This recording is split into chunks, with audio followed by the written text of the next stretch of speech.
অবিলম্বে মুখের ছবি ছাড়া ফিঙ্গারপ্রিন্টের মাধ্যমে এনআইডি কার্ড চাই। মহিলা কর্মীর দ্বারা ফিঙ্গারপ্রিন্টের ব্যবস্থা বাধ্যতামূলক চাই।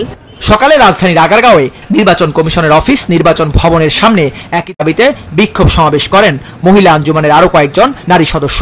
এ সময় স্লোগানে তাদের বিভিন্ন দাবি দেওয়ার কথা তুলে ধরেন। সম্পত্তির অধিকার, স্বামীর সম্পত্তির অধিকার এবং আমাদের বাচ্চাদের স্কুল কলেজে ভর্তির অধিকার, সেটাই তো পর্দানশীল নারীরা পাচ্ছে না। আমি কেন একটা পুরুষকে আমার মুখ দেখাবো যেটা কিনা আমার পর্দার অন্তর্ভুক্ত? এখানে হচ্ছে মেয়েটা দেখানোর কারণে তার একটা গুণ, সে বেপরদা হচ্ছে। এখন আমরা যখন ছবি তুলবো, আমাদের মুখটাও দেখাবো, ছবিও তুলবো, তখন কিন্তু আমরা মহিলারা দুইটা গুণায় গুণাগার। একটা আল্লাহ পাক ওনার সাথে শিখ করতেছে, আর একটা হইতেছে এই বেপরদা যে হচ্ছে, আমার মুখ যে খোলা হচ্ছে, এটার কারণে আমি কিন্তু গুণাগার হয়ে যাইতেছি। আমার কিন্তু সেই কারণে কবিরা গুনাহ হইতেছে। হনফ, আপনি লিখেছেন ভোটার আইডি কার্ডে আইডেন্টিফিকেশনের জন্য ছবি তুলতে হয়, এক্ষেত্রে আইডেন্টিফিকেশনের জন্য ছবি তোলা জায়েজ বলা হয়েছে, কিন্তু ছবি তোলার সময় কানও নাকি বের করা আবশ্যক, আর কান বের করতে গেলে মাথার চুলও বের হয়, এক্ষেত্রে আমাদের করণীয় কি? দেখুন, এক্ষেত্রে সংশ্লিষ্ট বোদ্ধারা ভালো বলতে পারবেন যে চোখ, কান এগুলো দিয়ে আইডেন্টিফাই করতে হয় অনেক সময়। তো এরকম যদি হয় তাহলে সেক্ষেত্রে সেটি করা উচিত আইডেন্টিফিকেশনের জন্য। তবে হ্যাঁ, অবশ্যই কর্তৃপক্ষের দায়িত্ব মুসলিম নারীদের ছবি ধারণ করার ক্ষেত্রে নারী স্টাফদেরকে ব্যবহার করা, যাতে করে তাদের প্রাইভেসি এবং পর্দাটা লঙ্ঘন না হয়।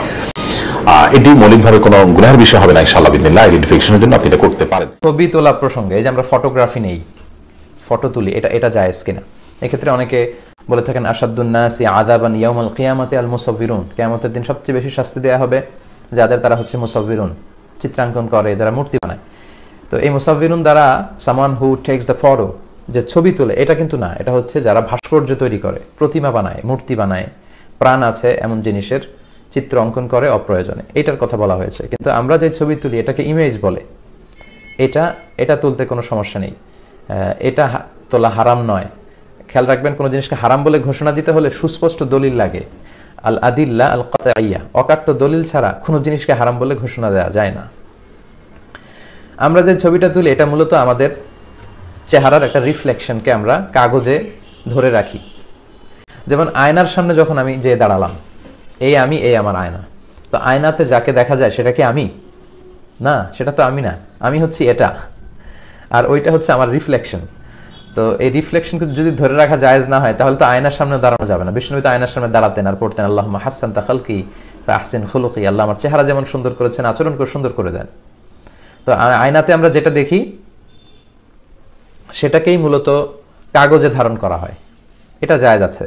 এটা বর্তমান প্রেক্ষাপটে খুবই জরুরি। পরীক্ষা দিতে গেলে অ্যাডমিট কার্ডের জন্য ছবি লাগে, ভোটার আইডিতে ছবি লাগে, পাসপোর্ট করতে ছবি লাগে, ইমিগ্রেশনের ছবি লাগে, যে কোনো কাজে ছবি লাগে। সো এটা খুবই জীবন ঘনিষ্ঠ একটা বিষয়। ছবি আমরা তুলতে পারবো, তবে অপ্রয়োজনে যেন তোলা না হয়। আপনার বিভিন্ন লাইফ ইভেন্ট এবং বিভিন্ন প্রোগ্রামের ছবিগুলো কিন্তু আপনারা চাইলে তুলে রাখতে পারেন, তবে অপ্রয়োজনীয় বারবার এত বেশি ছবি তোলা এটা ঠিক হবে না। এটা শুধু ছবির ক্ষেত্রে না, যে কোনো জিনিসের ক্ষেত্রেই। মিন হুসনি ইসলামিল মারই তারকুহু মা লা ইয়ানিহি, ব্যক্তির ইসলামের সৌন্দর্য হচ্ছে এমন জিনিস বর্জন করা যেটার কোনো প্রয়োজন নেই, অপ্রয়োজনীয়।